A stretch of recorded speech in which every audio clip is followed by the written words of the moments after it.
Bien, jóvenes, entonces continuamos con esta perspectiva que estamos revisando. Ustedes ya terminan. Ánimo, sobre todo para esta finalización, su trabajo final y listo. No hay nada más. Nos quedamos en esta perspectiva. Vamos con este siguiente punto. Explique por qué razón el feminismo como discurso articulado tiene sus orígenes en la Ilustración de la Revolución Francesa. ¿Por qué razón inicia aquí? ¿Cuál era la razón de que el feminismo inicie en la Revolución Francesa? En esta pregunta estamos.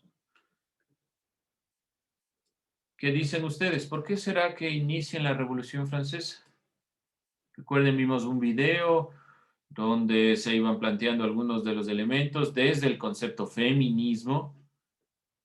Eso nos da luces para hablar justamente del término de la Ilustración y la Revolución Francesa. ¿Opiniones? Era más por el hecho que le explotaban a la mujer. Entonces de ahí comenzaron las luchas y los movimientos. Pero la explotación a la mujer ha existido, desde la época de la civilización.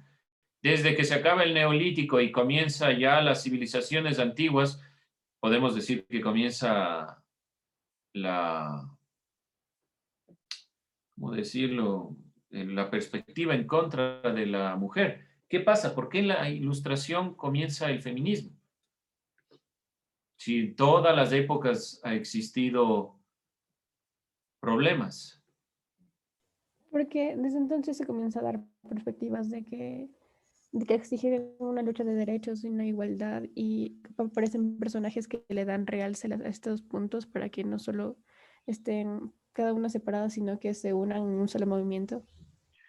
Sí, hay un punto, como dice Kelly, la perspectiva de los personajes que se van enunciando desde la época de la Ilustración. Pero no solo los personajes. Recuerden que personajes ya existieron. Ejemplo, Hipatia de Alejandría. Antes de todo esto ya existió, ya fue un referente. Obviamente tuvo una muerte trágica y todo, pero era un referente. Las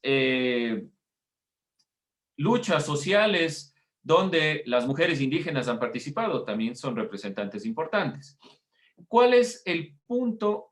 No está mal lo que Kelly nos dice, nos ilustra bastante, pero falta algo más. ¿Por qué razón en la Revolución Francesa? ¿Por qué la Ilustración? ¿Por qué no otra época? ¿Por qué no la colonia? ¿Por qué no en la época de los griegos? ¿Por qué no los romanos? ¿Por qué la Revolución Francesa? Está bien, los puntos están bien, pero falta algo más. ¿Alguien tal vez alguna idea? ¿Algo más para complementar? Por ahí dentro de lo que han dicho estamos. Nos falta, creo yo, un hecho importante de la misma perspectiva de la Ilustración y de la misma perspectiva del inicio de la Revolución Francesa. Los derechos del hombre y del ciudadano, hay como no se tomado en cuenta a las mujeres, es con más fuerza que todavía se da el feminismo. Ya, podemos plantear que la Declaración de los Derechos del Hombre y del Ciudadano le da la posibilidad a la sociedad a darse cuenta de lo que está sucediendo y que se necesita generar un cambio. Ahora, las mujeres en este punto dicen no, o sea, hasta en la Revolución Francesa, hasta en los ideales de la Ilustración, que ha sido la libertad, la igualdad, la fraternidad, y sobre todo la Ilustración que quiere evidenciar que el camino para alcanzar todos los procesos de liberación es la razón. ¿Cómo puede ser que la mujer esté desligada de estos elementos? Podemos decir que la consideración propia de la Declaración de los Derechos del Hombre y Ciudadano, y sobre todo, como decía Kelly también, la incursión de estas mujeres que generaron, como Olympia de Hooks, que generó la Declaración de la Mujer y la Ciudadana, permitieron visibilizar que hay un grupo que no se estaba tomando en cuenta, que participó dentro de la revolución, que estuvo dentro de los cambios, que ha permitido generar nuevas perspectivas, pero que no se tomó en cuenta. Y ahí toma fuerza el feminismo. Son los elementos que ustedes han dicho, no se olvide, ¿sí? El elemento de las representantes importantes, del cambio de perspectiva, de haberse o haber sido invisibilizadas y, sobre todo, la visión de haber generado una declaración de derechos sin incluir a todos. ¿Alguna pregunta, alguna duda en cuanto a esto? ¿Alguna objeción? ¿No? Licen, Dígame. ¿le puedes repetir desde la una solo para tomar una captura de pantalla, por favor? No se preocupe, yo ya les envío, pero con todo, ahí está, ¿ya? Tómele la captura mental.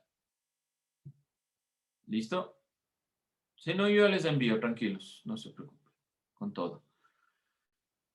No se olvide ir anotando, escuchando lo que estoy planteando, porque si de ahí ya en la evaluación nos va mal y simplemente porque no estamos poniendo atención, no por otra cosa. Vamos con este siguiente punto. Enuncie los nombres y biografía de las 3 mujeres indígenas más representativas que hemos nosotros revisado en clase. ¿Cuáles eran estas? Dentro del feminismo y de los movimientos indígenas, las 3 mujeres que nosotros revisamos. Dolores Cacahuango, Tránsito Maguaña y Rigoberta Menchú. Ya, esas 3, no olvidarse, subrayele, póngale, visto, lo que usted desee. Ahora, vamos.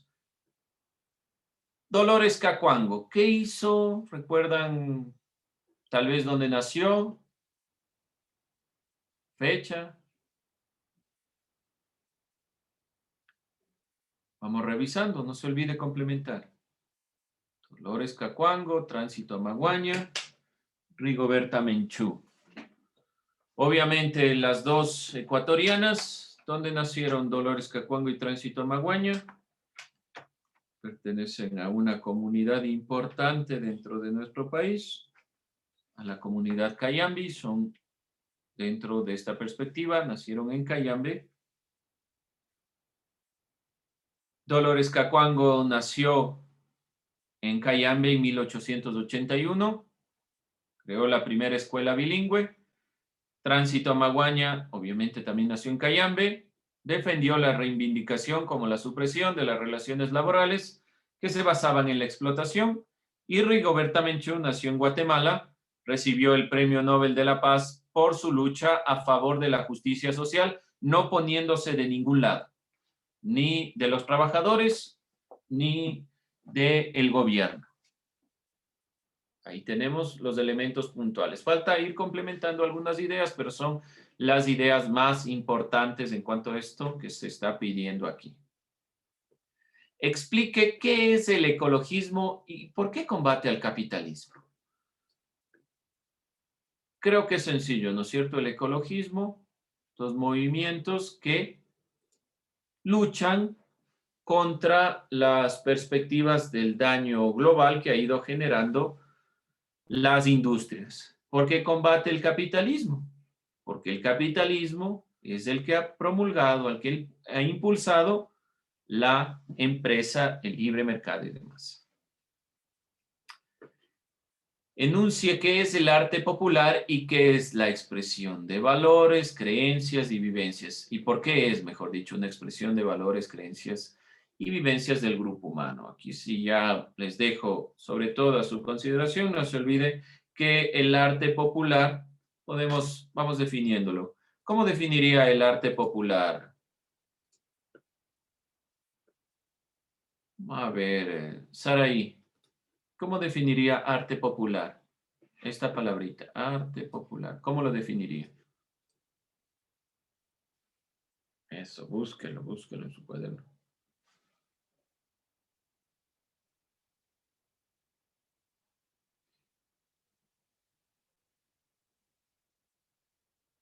Arte popular, ¿cómo lo definimos? Es el arte tradicional con valor etnográfico que el romanticismo identifica con el pueblo. Ya, que en general se lo identifica con la perspectiva de del pueblo, de las creencias, cuestiones, valores, vivencias. Por eso es que se lo relaciona con la expresión de valores, creencias. No es un arte ligado a los eruditos, a los centros especializados, sino directamente a los valores, creencias, cosas que nosotros tenemos comúnmente, ¿sí? Explique 2 ventajas y 2 desventajas de las redes sociales. A ver, ayúdeme. Alan Avilés. Una ventaja de las redes sociales. Señor Avilés, Alan, rapidísimo. Que nos da más ventaja de poder investigar las cosas.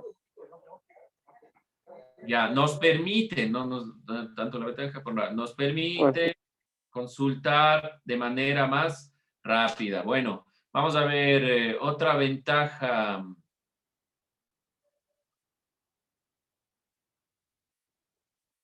Vamos a ver quién más estamos ahí que no le veo. Señor Largo, una ventaja de las redes sociales. Vamos viendo quiénes no les veo, les voy a preguntar. Habilidad, no prende la cámara rapidísimo. Vamos a ver. Señor Largo, si no le vale el audio, tiene problemas ahí, anote, está el chat, lo que sea, cuénteme. Otra ventaja, mientras me comenta el compañero Dorian Cárdenas, una desventaja de las redes sociales. ¿Está Dorian? Ahí vamos. Tal vez se comparte demasiada información a personas desconocidas. ¿Ya? Está bien.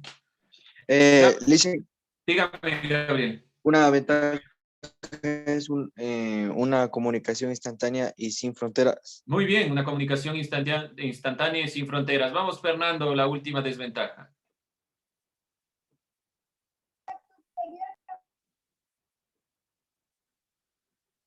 Vamos, una desventaja más. Que nos hacemos muy viciosos en redes sociales. ¿Lo dice por experiencia o porque lo está haciendo? Sí, por experiencia parece. Ah, ya, por experiencia. Muy bien. Está bien. Tenemos ya ahí. Si usted tomó en cuenta lo que dijeron sus compañeros, nada más. Si usted quiere implementar algo más, no hay problema. Pero creo que son las consideraciones básicas. Sobre todo esto de las redes sin fronteras. La posibilidad de que usted esté en clases, a pesar de que esté en su casa, cantando en su celular, revisando los parámetros para las otras clases, es una ventaja, ¿sí? Explique qué es el neoliberalismo, y aquí sí es un punto sumamente importante. ¿Y cuándo se aplicó en el Ecuador? ¿Qué es el neoliberalismo?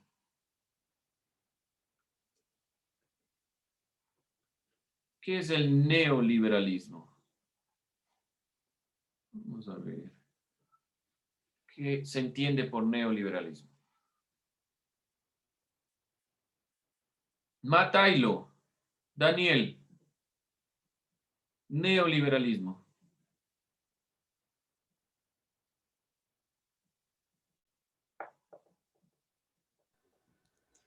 Es un movimiento que limita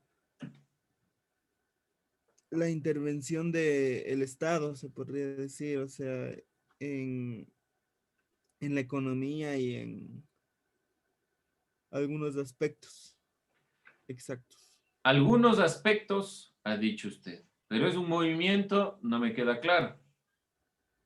¿A qué se refiere con movimiento? Ahí hay que ir puntualizando. ¿Qué es el neoliberalismo? Vamos viendo.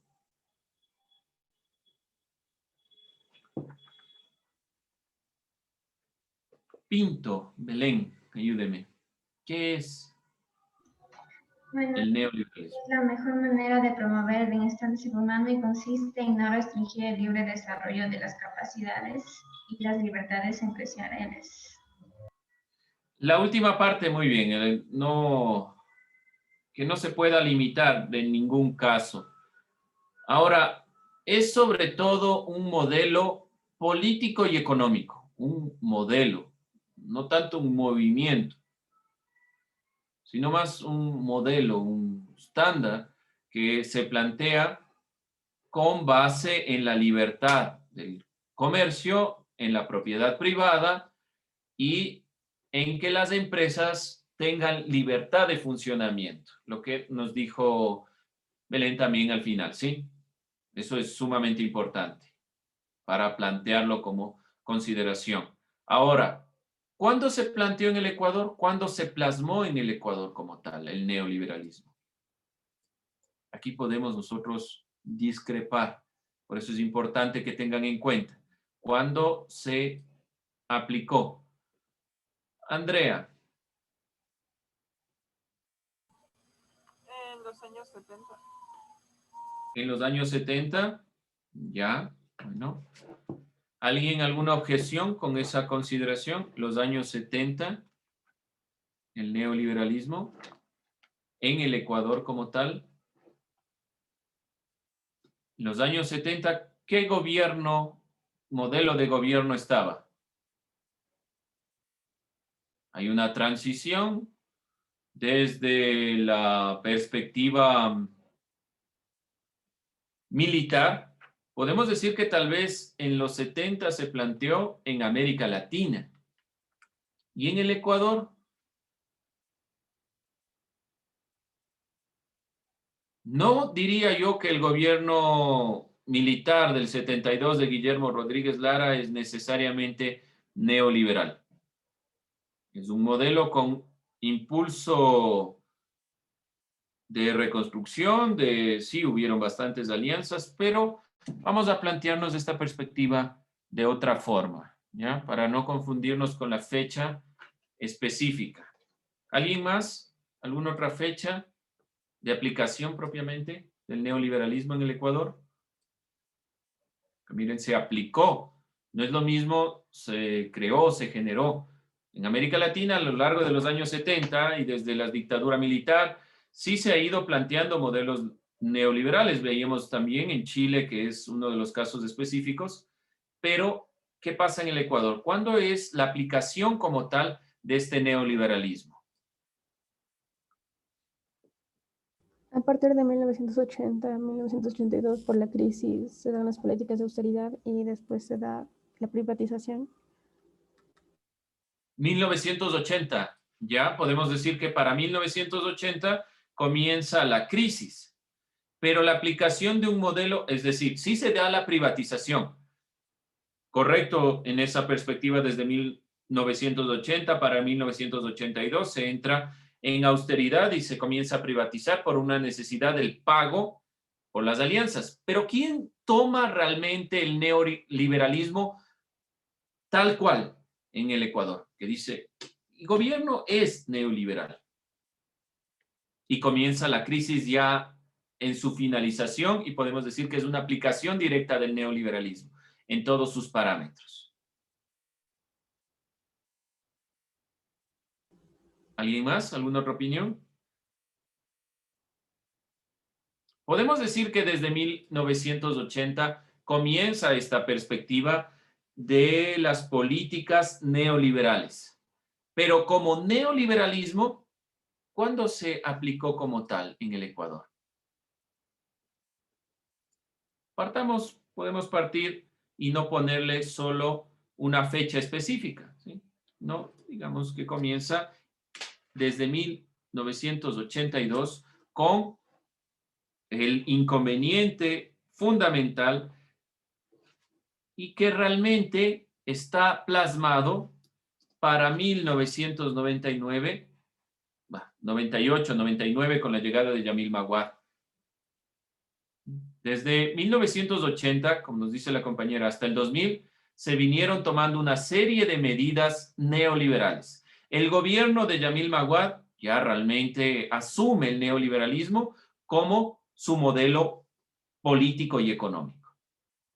Estamos en lo correcto. Vamos a plantearlo de esta manera para que sea mucho más claro.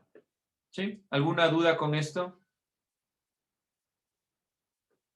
No se preocupe, no va a haber específicamente una pregunta que diga cuándo se aplicó, porque si no decir de este año a este año, ¿sí? Así que no se angustie. Pero sí es importante tomar en cuenta la reflexión que se ha hecho, lo que ustedes han dicho. 1980, ¿por qué? Porque en 1980 comienzan las políticas de reajuste y esas políticas comenzaron a privatizar. 1970 puede ser considerado para América Latina también, ¿por qué? Porque en 1970 comienza todo el proceso de privatización en algunos países de América Latina y el boom del petróleo. Muy bien. Y comienza a tenerse medidas de modernización que degenerarán en la crisis de 1999. ¿De acuerdo? ¿O a alguien no le queda claro a lo que me estoy refiriendo? Si no, pregunten, por favor. Ya, explica el boom del petróleo en el Ecuador, fechas y sucesos. Bueno, aquí sí ya vamos con lo que Andrea estaba planteando. ¿Sí? 1972, mediante el golpe de Estado, sube al poder el general Guillermo Rodríguez Lara y durante el gobierno se produjeron una serie de campañas gracias al descubrimiento de yacimientos de petróleo en la Amazonía. Pues comienza en 1972, se descubren los yacimientos de petróleo y comienza a darse todo este proceso alrededor de esta década de los 70. Y por eso nos endeudamos. A la larga el Ecuador comienza a endeudarse por los yacimientos de petróleo y porque supuestamente podía pagar. Después, y obviamente para la extracción y todo, necesitamos de empresas externas. Se hicieron alianzas con empresas petroleras estadounidenses para que vengan a generar todo el proceso que conlleva sacar el petróleo. Explique en qué y cuándo se dio el feriado bancario. Aquí sí ya podemos ser más puntuales con la fecha. Año del feriado bancario, obviamente, se da 1999. La crisis, el gobierno comienza en 1998, pero ya propiamente 1999 es el feriado bancario.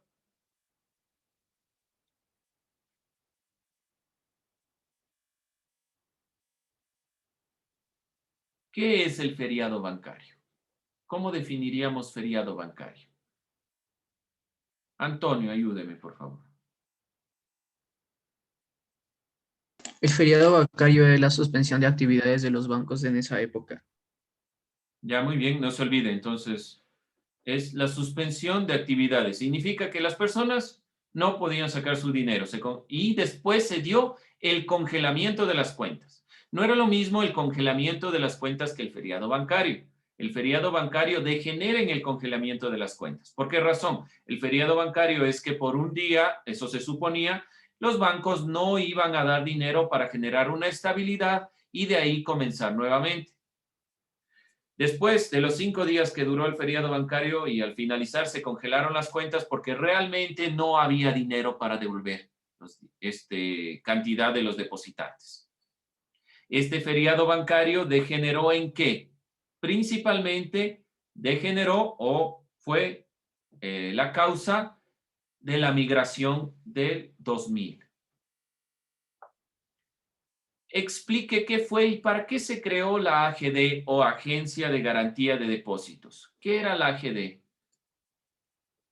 Bueno, ya dije, la Agencia de Garantía de Depósitos, pero ¿cuál fue el sentido? ¿Sí? ¿Para qué se creó esta agencia? Para que el Estado asuma las deudas de los bancos. Para que el Estado asuma las deudas de los bancos, muy bien. ¿Para qué más?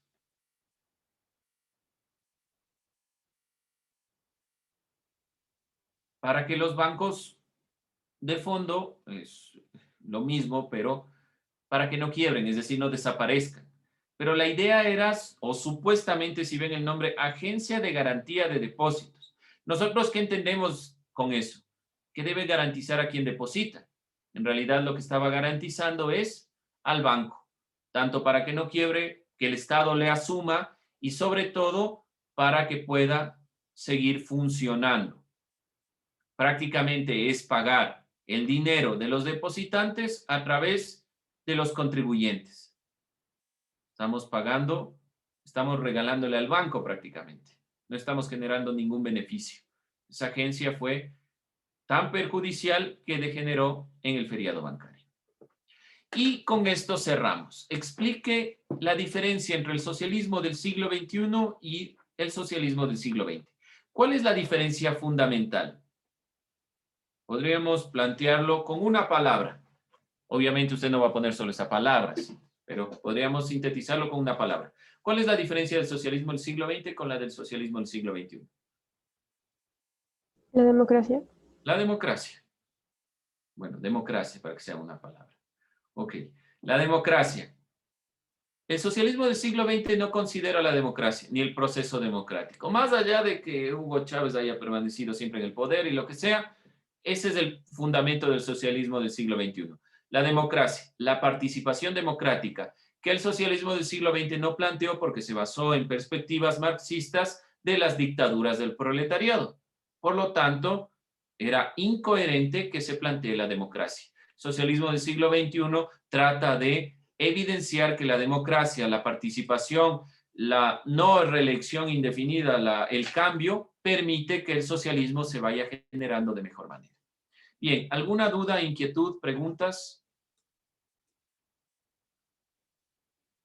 Eso sería todo nuestro cuestionario de historia y nos vemos la siguiente semana para la evaluación. Y de ahí nos vemos realmente. Suerte.